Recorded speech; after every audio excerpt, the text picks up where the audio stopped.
como el pelo sexual y el flagelo, ¿vale?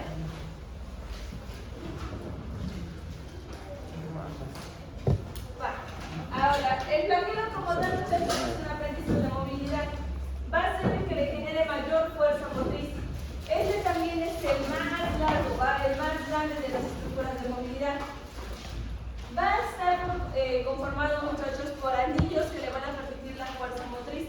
Algo importante, muchachos, es que este flagelo no se va a mover por hidrólisis del revés, se va a mover por un gradiente como tal de protones. ¿Va? Entonces, va a tener, muchachos, un flagelo, ¿vale? Un pelo, por decirlo de alguna forma, y este va a estar construido por flagelina. ¿Va? Esas bolitas que ven ahí son flagelina. Si ustedes se acuerdan, los flagelos de las células eucariotas estaban formados por tubulina. En esta ocasión va a ser flagelina, ¿vale? Entonces, ustedes pueden visualizarlos aquí. ¿Vieron? Ahora, después de este filamento propiamente que va a ser de flagelina, viene un codito, ¿vale? Este codito, muchachos, los va a unir con los anillos que van a estar incrustados en las estructuras de las bacterias. Si se dan cuenta, esta es una bacteria gram negativa porque tiene membrana externa, pared, membrana interna. ¿Va? Ahora, en este, si se dan cuenta, hay un anillo, el anillo L. De ahí, muchachos, el que está unido a la pared va el anillo P. Y finalmente aquí tenemos anillo MS, ¿vale? Si se dan cuenta, en los anillos que están en la membrana citoplasmática es donde van a tener las proteínas motoras, que son estas proteínas, ¿vale? Las proteínas como tal móviles.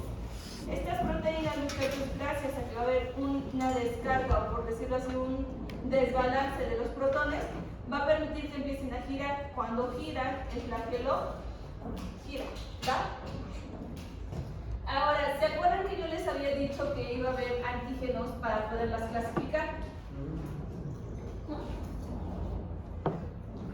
¿Qué antígeno les hablé antes del flagelo? No. El O, ¿se acuerdan que les dije que era el antígeno O? El del lipopolisacárido, que les dije que el que estaba más externo era conformado o iba a ser clasificado como el antígeno para poder darles una variación a lo que son las cepas, pero que no era la toxina. Entonces, el antígeno que les hablé primero fue el O. El flagelo es otro tipo de antígeno, ¿vale? Entonces, este va a ser el antígeno H.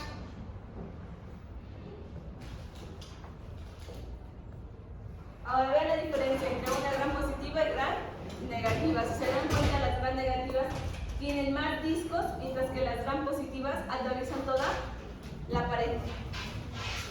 ¿Va?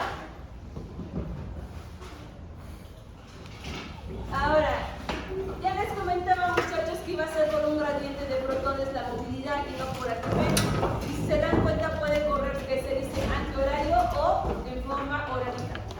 Cuando es antihorario, muchachos, corre de manera recta. ¿Qué quiere decir? Va hacia una dirección, se mueve en un sentido, ¿vale? Si es antihorario, ¿qué va a hacer? Va a vibrar y va a empezar a dar de vueltas. ¿Por qué vibra? ¿Por qué da de vueltas? Porque vuelve a buscar donde hay nutrientes, donde hay las condiciones adecuadas para orientarse y volver a caminar hacia ahí, ¿vale? ¿De qué depende que vaya hacia un sentido u otro? Pues el giro de los discos que les enseñé, ¿vale? Si hay un aumento de protones o si hay una disminución de estos protones, ¿vale? Ahora, la localización y la disposición puede variar, puede ser muy como tal distinta entre un género y otro, incluso dentro de las especies. Pero de manera general yo las voy a clasificar por la localización y la cantidad de flagelos. Si yo veo que todo tiene un flagelo, solo uno, voy a decir que es monótrico. Si yo veo que tiene varios flagelos, pero en los polos, ¿va? Como coletitas, ¿va? Va a ser lopótrico. Ahora, si tiene dos flagelos, pero en los polos, ¿vale? Es anfítrico. Y si tienen todos en toda su extensión, se parece su cabellera, muchachos, es perítrico, ¿vale? Vale. Ahora, ¿ya vieron qué tan extensos son los flagelos? ¿Sí se ven las como pelitas que tiene esta bacteria? ¿Ya vieron hasta dónde llega? Forman parte de su estructura estructura, pero pueden tener 3 o 4 veces el tamaño propiamente de la bacteria. Vale. La otra variante, muchachos, son las fibrias. Las fibrias, muchachos, también sirven para moverse, pero son más para adhesión. ¿Va? Van a estar constituidas, muchachos, también por estas proteínas que van a ser conocidas como pilina. ¿Vale? Entonces, las fibrias se parecen más al pil. Van a ser pilinas. Va a ser un conjunto de pilinas y en la puntita se va a cambiar y va a ser una adhesina. Regularmente es un azúcar, porque esta es la que se va a unir con el receptor. ¿Vale? Entonces, van a estar como tal presentes, pero son más propias para adherirse que para moverse. Pueden moverse, sí, porque se dice que funcionan como remos, ¿vale? Van a ir como tal generando una fuerza motriz, pero no se compara con el cambio que va a avanzar tan rápido, ¿vale? Ahora, en las gram negativas se van a encontrar ancladas en la membrana externa. En las gram positivas, muchachos, se van a anclar a la pared, ¿vale? ¿Hasta aquí vamos bien? Entonces, ven, eso es lo que les decía. En la puntita ya ven que les ponen una bolita como amarilla. ¿Ya vieron la de arriba? Esta es como un zoom a la molécula, a la partícula. ¿Vale? Entonces, pilina, adhesina. Y la adhesina, si se dan cuenta, es propiamente la que reconoce el receptor en la membrana de las células perennes. Es la que se va a unir. Va a quedar. Entonces, si en el examen les pregunto, ¿por qué proteína está constituida el flagelo? Ustedes lo van a contestar. Flagelina. ¿Por qué proteína está constituida como tal las fibrias? Pilina. ¿Vale? Si les pongo una afirmación, la flagelina y la pilina son las proteínas que ayudan a anclarse la bacteria a la membrana celular. ¿Blanco es verdadero o falso? Falso. Falso, porque realmente son las adhesivas. Perfecto.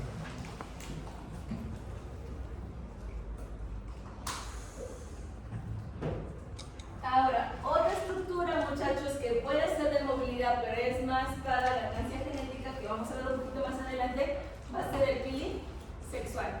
El pili sexual, muchachos, es más largo que la fibria, pero más corto que el flagelo. Es como el intermedio, ¿va? Va a ser más grueso, muchachos, porque es un tubo, literal va a ser hueco, ¿va? Y este, muchachos, va a estar constituido por pilina, ¿va? Ahí creo que se me pasó a ponerse. En la puntita, muchachos, que va a tener adhesinas, similares a las fibrias, pero más grandes. ¿Cuál es la otra diferencia? Las fibrias van a estar constituidas por pilinas, además de que sean diversas en hilera, en fila. Pero el pili va a ser en una forma de espiral, ¿va? Para que dé la forma del tubo. ¿Y qué estructura, muchachos, participa en la conjugación? Pues el pili sexual, ¿vale?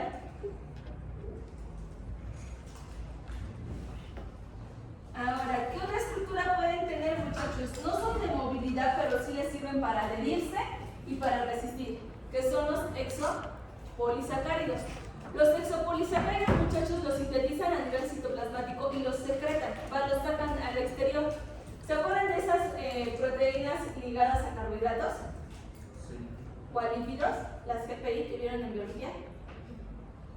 Que eran proteínas integrales, proteínas periféricas y proteínas ancladas a lípidos, que eran las GPI, por lo de inglés de ancladas a lípido.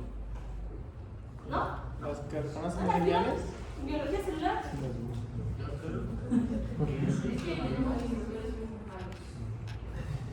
De hecho. Digamos que el profesor no puede negociar el año. Bueno, yo estoy aquí. Yo no lo dije. Este es el grupo. ¿Vale? La membrana celular, si ustedes recuerdan, estaba constituida por proteínas, carbohidratos y lípidos. ¿Sí se acuerdan de eso? Ok. Las proteínas estaban clasificadas en tres.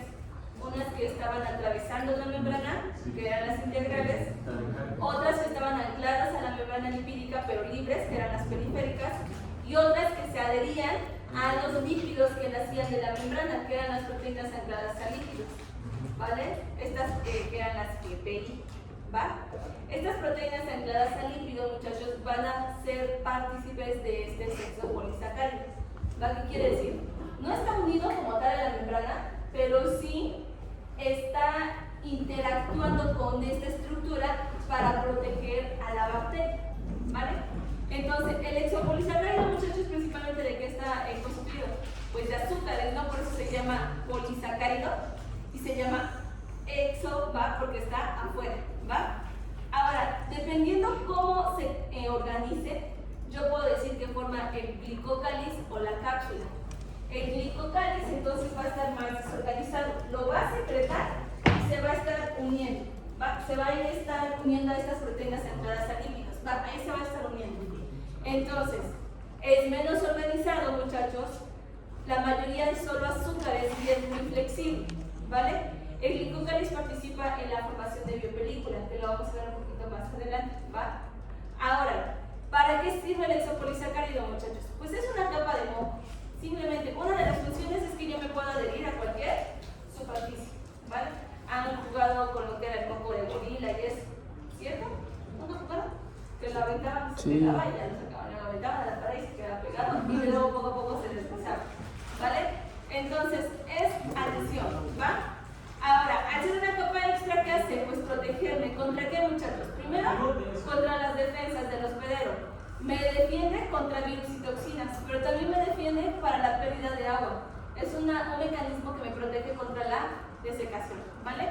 Y ya les comentaba que les va a ayudar a la formación de biopelícula, que vamos a ver un poquito más adelante. Ahora, si se organiza ya bien y además de azúcares tiene carbohidratos y proteínas, entonces yo ya digo que es cápsula, ¿va? Es igual mucosa, es viscosa, pero ya está organizada, van a estar estos polisacáridos anclados también a estas proteínas, por eso dice que ya es azúcar, proteína y puede llegar a tener algunos carbohidratos, ¿vale? Esta, como ya está bien organizada, ya le da una protección concreta, que es resistente a la fagocitosis. Bacterias que tengan cápsula no pueden ser fagocitadas, ¿vale? Ahora, si no me puedo fagocitar, entonces es un factor de virulencia, porque es un mecanismo por el cual yo resisto más. Y este va a ser el tercer antígeno con el que se clasifican las bacterias, el antígeno CAP o el antígeno capsular, ¿va? Entonces, cuando vayan a leer un artículo, una revisión o la descripción de una nueva cepa, normalmente las van a clasificar por su antígeno O, su antígeno H y su antígeno K. ¿Qué quiere decir? Lipopolisacárido, flagelo, cápsula, ¿vale? Como es una composición, muchachos, muy rica, azúcares, polisacáridos, carbohidratos, prácticamente es impermeable, por eso también ayuda a que no pierda agua la bacteria. Y este tipo de bacterias que tiene la cápsula no pueden ser teñidas, quiere decir, no va a permear el colorante, ¿va? Entonces se hacen tinciones negativas, como la de tinta china, que quiere decir, todo queda oscuro menos la bacteria. Entonces, al microscopio, muchachos, se va a ver todo oscuro y la bacteria va a estar como un rayito de luz, como blanco, ¿vale? ¿Por qué? Porque solo así podemos visualizarlos, porque ningún colorante puede permearles. Vale. Ahora, ¿qué otra estructura extra pueden tener, muchachos? Lo que les comentaba, las endosporas. ¿Se acuerdan que ya habíamos hablado un poquito de endosporas? ¿Sí? Esta mini bacteria que estaba dentro de ella, para no dejarse matar cuando llegara un ambiente extremo. ¿Sí? Ok, entonces, las endosporas, muchachos, ¿dónde van a estar? Adentro de la célula, dentro de la bacteria. Por eso son endo, ¿vale? ¿Quiénes lo producen? Clostridium y Bacillus, estos dos géneros, ¿vale? ¿Para qué las producen? Pues para que cuando haya un ambiente desfavorable, si yo como célula vegetativa muero, no muera mi espora. Y cuando acabe este ambiente o yo llegue a un mejor lugar, pueda volver a convertirme en mi bacteria que va a tener toda esa actividad metabólica, ¿vale? Entonces, prácticamente que es la endospora, muchachos, DNA protegido, porque acuérdense que todas las células que tienen DNA pueden volver a activarse. Si el DNA se ve afectado, entonces ya no tiene la capacidad de activarse, ¿va? Se activa, muchachos, y entonces va a empezar a metabolizar todos sus nutrientes y va a tener disponibilidad para convertirse en bacteria, ¿vale? Ahora, en muchas ocasiones, dependiendo del género y la especie, donde se localice la espora o la endospora, me puede ayudar a identificar el género. Por ejemplo, en Clostridium, especie específico Botulinum, ¿va? Se dan cuenta, la espora está en un extremo. Entonces, si ustedes ustedes ven este tipo de imágenes que parecen palitos de tambor o cerillitos, ustedes pueden identificarlos como Clostridium, especie botulinum, ¿vale?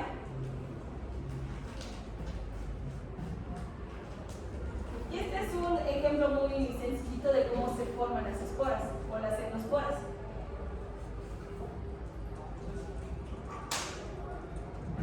Van conmigo, ¿vale? Acá está el puntero, porque estoy mirando y no alcanzo. Vale. Ok. ¿Se acuerdan que quedamos que cuando se dividía la célula se formaba la enospora? Entonces, ven, aquí empieza la formación de una nueva célula. Entonces se van a dividir. ¿Va? Se logra la división y se genera una célula hija. Esta célula hija, muchachos, empieza a generar otra copia del material genético. ¿Va?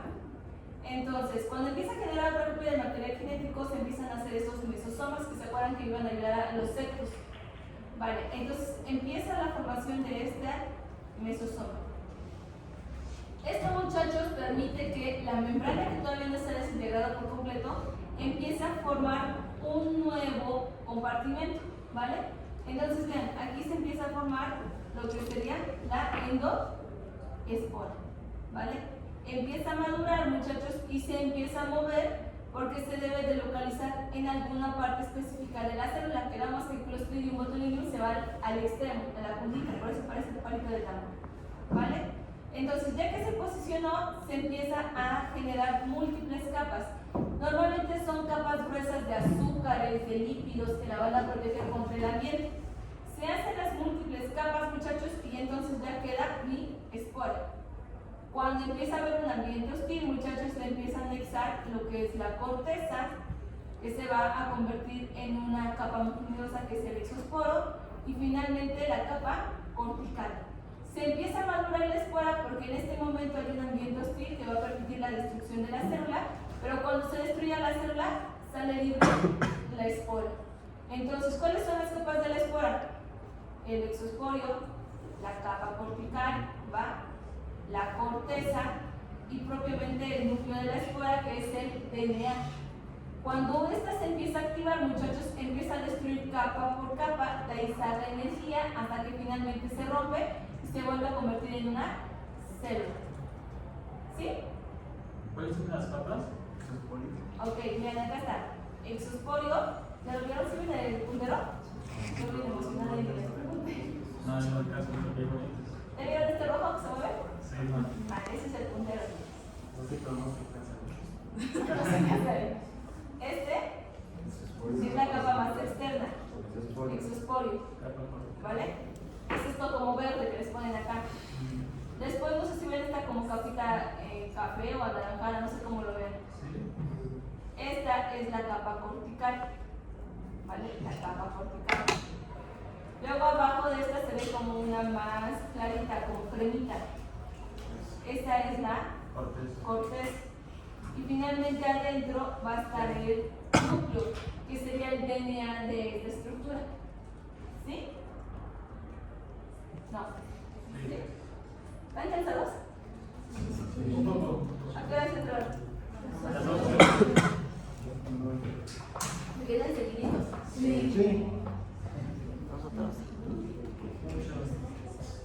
Trato.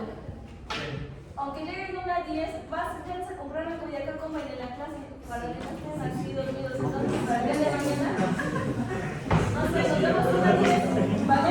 Hasta una 15 los espero y ya se traen algo de comida para que vayamos en clase y vayan, porque si no, no van a aguantar, ¿vale? Cada vez se complica más esto, entonces.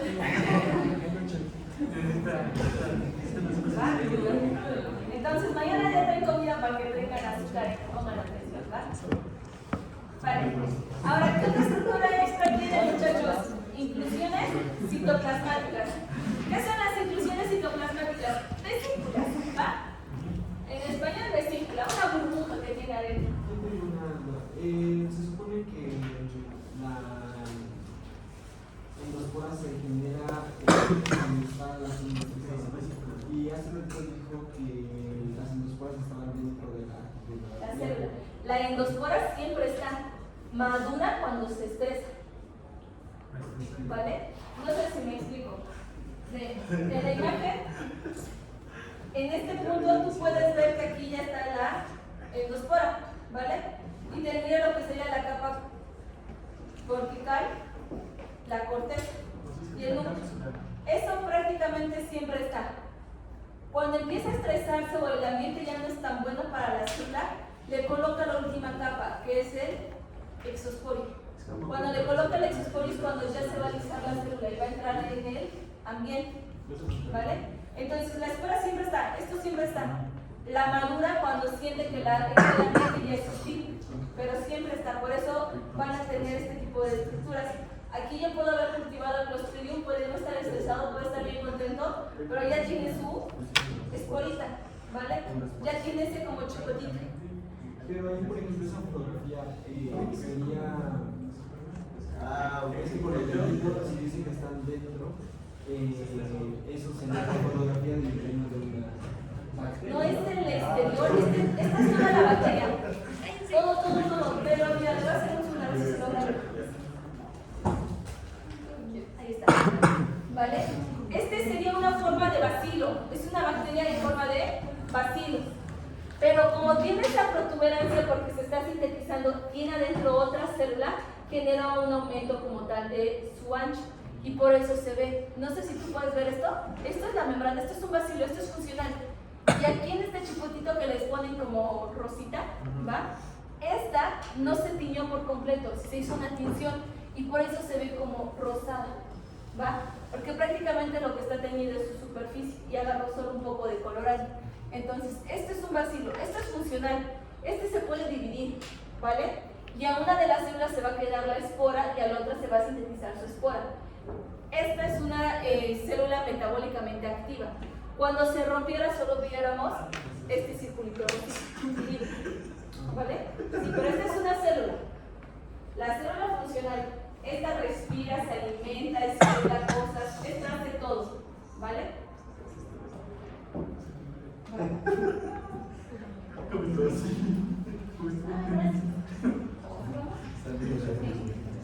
Vale, entonces, ¿qué son los cuerpos de inclusión, muchachos? Vesículas.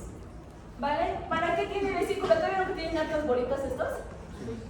Estas son bacterias que regularmente están en ambientes estresantes. Son bacterias ambientales. Entonces, las bacterias ambientales, muchachos, son ahorradoras, son bartoles. Empiezan a guardar energía y la guardan en componentes que son, digamos, óptimos. Cuando se degradan, obtienen mucho ATP. La mayoría de estas, las que les digo que son ambientales, van a tener polihidroxibutirato, ¿vale?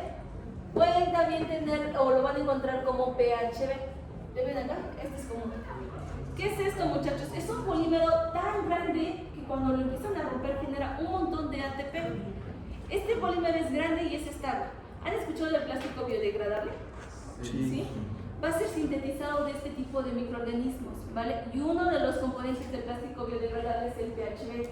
No es el único, pero la mayoría lo va a tener, ¿vale? ¿Por qué es biodegradable? Porque se lo comen las bacterias. Estos ellas mismas lo sintetizan. Entonces, ellas mismas tienen las enzimas que cuando están en una etapa de que no hay alimento, ¿qué hacen? Lo empiezan a degradar, cuando ya no tienen comida. Entonces, es como nosotros, ¿qué pasa cuando no tienen comida? Pues empiezan a destruir los adipocitos, ¿no? La grasa. Sí. Para que yo no he comido, no he desayunado, mi cuerpo dice, no te voy a esperar, ¿vale? Yo no voy a esperar a que se te ocurra ir a comer para que te ponga a respirar, para que ponga a latir tu corazón, para que pongas a respirar, para que ponga a activar tus pulmones. Yo no puedo esperar eso, necesito energía, entonces tu cuerpo empieza a romper las grasas, rompe las proteínas, ¿vale? Rompe carbohidratos, ¿vale? Empieza a destruir esto y el cuerpo tiene energía, ¿vale? Por eso yo puedo no comer todo el día y no me voy a desmayar. Ahora si ya no como 3 días, mi cuerpo dice ya hasta aquí llegué, ¿vale? Ya ocupé toda tu reserva de energía. Lo mismo las bacterias, no es un cuerpo, no es un organismo multicelular, es un organismo unicelular. Entonces, ¿ella qué hace? Almacena vesículas cuando tiene mucha comida. Entonces, la glucosa, ¿va? Si utiliza fermentación, el ácido láctico, todos estos componentes, ella los empieza a hacer más y más complejos. Hace una molécula muy grandota que se llama polihidroxibutirato. Este lo va a almacenar en vesículas, ¿vale? Y entonces son vesículas de reserva. Cuando pasa un día que no hay alimento, 2 días que no hay alimentos, entonces ¿qué empieza a degradar? El polihidroxibutyrato, lo empieza a romper y de aquí empieza a tener ATP, empieza a tener energía. Es su grasa. Su grasa, exactamente, es su grasa de la bacteria, ¿vale? Por eso se ve más gordita, ¿no? Son sus adipocitos, por decirlo de alguna forma. Como es un complejo muy fuerte y grande, es lo que puede sustituir al plástico normal, al plástico derivado del petróleo, ¿vale? Entonces se agarra muy bien, muchachos, se hace una estructura muy estable, pero ustedes han utilizado un plástico biodegradable. No tiene la misma estabilidad que un plástico normal, es más frágil, es más laxo. Entonces, ¿por qué es biodegradable? Cuando ustedes terminan de comer en este tipo de plástico y lo tiran, ¿vale? Las bacterias que están ahí lo pueden romper. Obviamente no es rápido, tarda años, pero no los miles de años que tarda el plástico normal. Este tipo de plástico, muchachos, alrededor de 2 años ya está degradado, ya se lo comieron las bacterias, ¿vale? Las bacterias no lo hacen para ayudarnos a cuidar el ambiente, lo hacen para tener su reserva de energía, para comer. Ahora, existen también vesículas de gas. ¿Para qué sirven las vesículas de gas, muchachos? Les ayuda a moverse, flotan, ¿vale? ¿Se acuerdan que hablamos de células aerobias y anaerobias? ¿Vale? Imagínense una aerobia estricta que necesita oxígeno y que está ahí en su botella, ¿vale? ¿Qué va a hacer para llegar a la superficie? Porque obviamente aquí hay oxígeno. Genera ese tipo de salvavidas, los llena de gas a esta vesícula. ¿Y qué hace? Flota y llega a la superficie, como cuando se pone en el salvavidas. Flota y entonces ahí está el oxígeno y ella puede respirar, ¿vale? Entonces, si se dan cuenta, son estructuras que no tienen la capacidad de hacerlas todas las bacterias. Normalmente, ¿quién tiene esta capacidad? Bacterias ambientales, ¿vale? O que están acostumbradas a un ambiente hostil, ¿va? Obviamente, con el intercambio genético que vamos a ver, pues una bacteria que esté estresada del ambiente se puede encontrar a una enterobacteria, ver que somos similares y te paso lo que yo ya aprendí, ¿vale? En este ambiente extremo que yo estoy, te lo comparto y ahora las bacterias que son más locales para nosotras tienen muchos mecanismos. No porque ellas se hayan estresado tanto, sino porque se encuentran con alguna bacteria que ha estado bajo estas condiciones hostiles, ¿vale? Va que va. Ahora, mecanismos para el intercambio genético, muchachos. Ustedes han escuchado, las bacterias mutan, las bacterias son resistentes a antibióticos, las bacterias se adaptan muy rápido, ¿vale? ¿Por qué lo hacen? Porque tienen mecanismos de intercambio genético. No todas tienen peeling, ¿vale? No todas tienen la capacidad de encontrarse con alguien que está vivo y que tiene la oportunidad de compartirles. Entonces, hay muchas formas de ganar material genético en las bacterias. Muchas digo porque son 3, pero es una variedad amplia, ¿vale? Ok, cada vez tenemos tiempo. Vale, entonces, las bacterias, muchachos, pueden mutar, porque pueden mutar de manera espontánea. Si ustedes observan la literatura, hay bacterias que, como todo ser vivo, se adapta y muta su DNA de manera natural, pero también tienen la capacidad de adaptarse ganando material genético, ¿vale? Entonces, las bacterias pueden ganar material genético por 3 procesos: transformación, conjugación y transducción. Son 3 procesos diferentes. Ahora, la transformación, muchachos, es el proceso más simple que tiene una bacteria. ¿Qué pasa? Una célula que estaba aquí al lado, muy contenta, se estresa y se lisa, ¿vale? Se rompe. Cuando se rompe, no, lisis celular, apoptosis, recuerden que es muerte celular programada. ¿Cuál es la diferencia entre la lisis y la apoptosis? Que sus membranas se rompen, ¿no? Ok, en la lisis se hacen poros y se rompe, sale todo el contenido celular al ambiente extracelular. Y la apoptosis, ¿por qué es diferente? Porque se reciclan algunos compuestos. Ok, ¿a qué se refiere con que se reciclan? Pues algunos organismos que aún siguen porque para utilizar los recursos. Ok, vale. Entonces, algo importante, muchachos, de las células eucariotas, el contenido citoplasmático cuando entra en contacto con el contenido intracelular puede ser alérgeno, ¿vale? ¿Qué quiere decir? Me puede ocasionar una reacción adversa. ¿Qué hace la apoptosis? La apoptosis, muchachos, las células se hacen muchas vesículas. Se degrada primero ella solita por dentro y luego todo como que lo embolsa, ¿vale? Y entonces se van quemando vesículas de la célula. Se va haciendo más chiquita, pero nunca entró en contacto su contenido con el espacio extracitoplasmático o el espacio como tal extracelular. Entonces, ¿qué hace? Hace más fácil que esas vesículas entren en contacto con otra célula y las endocite o las fagociten o las pinociten, ¿vale? Y entonces se las come y, como dicen, reciclan todo, porque hay proteínas, carbohidratos, DNA, todo lo reciclan, ¿vale? Pero el análisis celular, muchachos, no es así organizado. Entonces, ¿qué pasa? Todo sale al exterior y todo queda en contacto con otras células y con la matriz extracelular. Las bacterias, muchachos, no llevan a cabo apoptosis. Ellas no tienen la capacidad de ese celular, de ese mecanismo como tal de muerte programada. Por eso mutan tanto, porque una mutación, si es estable, se mantiene, ¿vale? Al contrario de lo que fuera la célula eucariota, que si mutas, te digo arréglate hasta que me haces caso o nos morimos, ¿vale? Y cuando hay alteraciones, pues obviamente no se puede arreglar y das cáncer, ¿va? Ahora, en la célula, muchachos, estaba muy contenta ahí, ¿y qué creen? Que se muere y que se eriza, ¿va? Entonces, cuando se muere, todo el DNA también se erizó, se generaron pedacitos. Ahí al lado había una célula que estaba bien contenta y que ya no se murió. Digo, no sé qué te pasó de mi lucha, ¿vale? Y estando ahí nadando, pues entonces dice, yo voy a ganar de lo que ya se hizo la de acá al lado, porque la de al lado ya liberó proteínas, ya liberó carbohidratos y empieza a ingresar componentes. Dentro de estos componentes que empieza a ingresar, que se cuela el material genético, ¿vale? Entonces, la bacteria, muchachos, muy inteligente, antes de destruir el DNA, lo lee. ¿Qué quiere decir?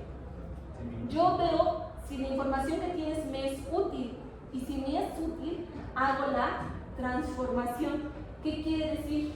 Agarro el material genético, veo en qué lado de mi genoma puede como tal integrarse y entonces me recombino. ¿Qué quiere decir?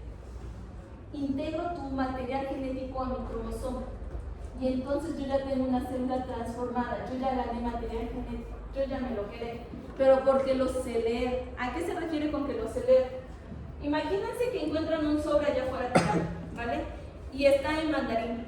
¿Quién de aquí sabe leer mandarín o hablar mandarín? Aún no, qué buena contestación, ¿vale? Nosotros, mexicanos, que hablamos español, ¿vale? Y que el idioma alternativo que tenemos es inglés, pues no sabemos mandarín. Entonces pueden encontrarse ese sobre con hojas, lo ven, no lo entienden, lo vuelven a tirar, ¿vale? Ahora imagínense que ese sobre el mandarín eran las respuestas de todos los exámenes que hacen todos los maestros en esta facultad de todas las materias. Llega un compañero de intercambio que habla mandarín, él se lo encuentra y sabe lo que es. ¿Lo va a tirar? No, se lo va a quedar, ¿vale? Si es inteligente lo traduce y se los vende, ¿vale? Entonces, eso es lo que hace la célula. Se lee, lo entiendo. Sí lo entiendo, es importante, sí. Tengo una ganancia con este, sí. Entonces, lo guardo, no lo tiro, ¿vale? Esa es la transformación, ¿va? Literal, se transforma. ¿No por eso pueden llegar a mutar otras bacterias? Sí, para eso lo hacen, para mutar, para adaptarse. Normalmente lo que te encuentras te sirve, no sé, imagínense, en el mejor de los casos, ese era para que ahora yo pueda fermentar, va a llevar a cabo el proceso de fermentación. Entonces, yo ya me vuelvo una bacteria aerobia facultativa porque respiro oxígeno, pero si no tengo oxígeno, yo ya sé fermentar. Yo ya sé hacer una respiración anaerobia, llevar a cabo obtención de energía. Entonces, ya gané. En el peor de todos los casos, para nosotros, para las bacterias patógenas, era una isla de patogenicidad, ¿vale? Ahora ya gané una toxina, ¿va? O ya soy resistente a los betalactámicos, así facilito los ¿vale?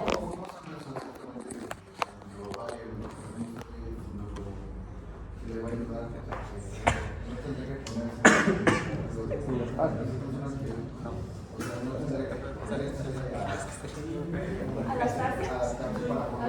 Ok, va, qué buena pregunta. ¿Qué hace la bacteria, muchachos? Agarra y reconoce el promotor. ¿Se acuerdan de las polimerasas que es T4, T7? Son específicas para un tipo de genoma. Ven que su polimerasa es compatible. Lo guarda. Normalmente son zonas como los transposones, ¿vale? ¿Se acuerdan los transposones? No. ¿No? Las zonas calientes de mutación. No. ¿Qué es eso? Normalmente en el genoma, muchachos, estas zonas que no son funcionales porque no las expreso o porque tengo muchas copias, es donde me voy a insertar, ¿vale? Entonces, este gen se va a insertar. ¿Qué pasa si no me sirve? Lo vuelvo a sacar. Entonces, yo lo puedo leer, lo guardo y veo si es funcional. Si no funciona, muchachos, lo que son las transposasas, agarran, lo vuelven a cortar y lo botan. Y entonces ya lo degradan porque no me sirve. ¿Vale? Pero si yo veo que lo sintetizo y gano una ventaja en algún ambiente, entonces lo conservo. ¿Vale? Y ya lo quito de esta zona caliente y lo integro a mi genoma de manera estable. Porque en estas zonas calientes tienen unos pedacitos de genes alados que son los transposones. Y esos transposones son blancos de las transposasas. Entonces lo que hacen es ir a cortar y ¡pum! Botan el gen. ¡Pum! Botan el gen. Lo pierden. ¿Vale? Por eso se dice que son zonas calientes, porque es donde hay un movimiento. ¿Vale? Vale, les digo, esta es la forma más fácil de ganar información y a través de la biología molecular. Es una de las formas más baratas. Porque ¿qué haces? Tú generas un genoma que quieres ingresar a la bacteria. ¿Vale? Y nada más la estresas.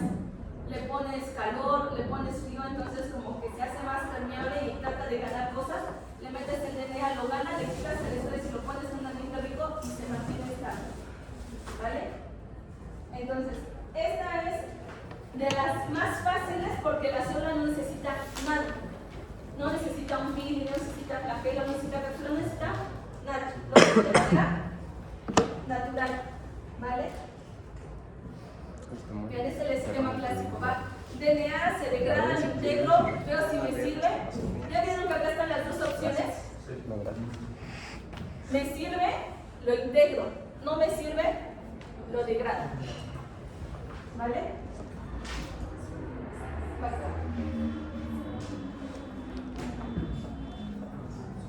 Vale, los voy a dejar acá nada más con la idea de irse. La conjugación ya va a participar el pilisexual. Entonces vayan a la conjugación pilisexual.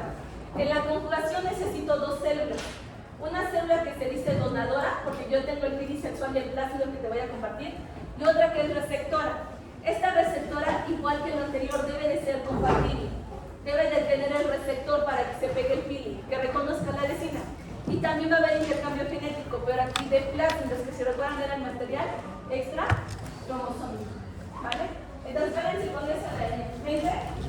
Medio bloquear para que mañana hablemos de conjugación. ¿Vale? Transducción.